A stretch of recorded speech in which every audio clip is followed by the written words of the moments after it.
Nin ye an ka podcast sendaɲɛko 65 ye min bɛ lase Banɛma Sogoba ani Nathaniel Danbele fɛ.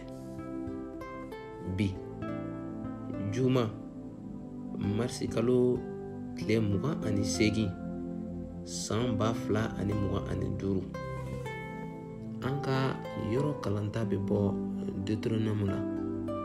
Deutéronome kitabu sura 6 a verset 5. O yɔrɔ bɛ a fɔ an ye ko i ka matigi i ka Ala kanu ni i dusukun bɛɛ ni i ni bɛɛ ani i barika bɛɛ ye.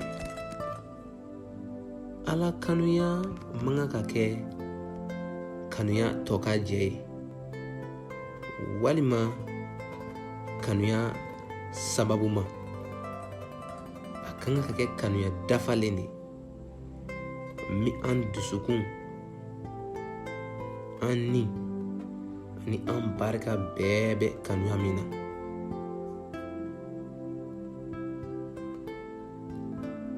O kanuya bɛ jira an ka kaminɛli ani an ka an yɛrɛ kɛrɛnkɛrɛn ka an bila an danna.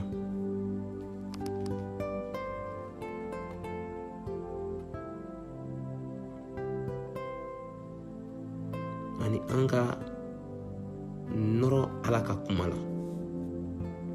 Ala bɛ an wele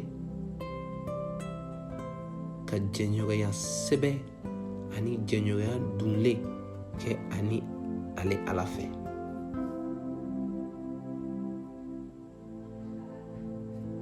Ale Ala o min ye an ka kow kun fɔlɔ de.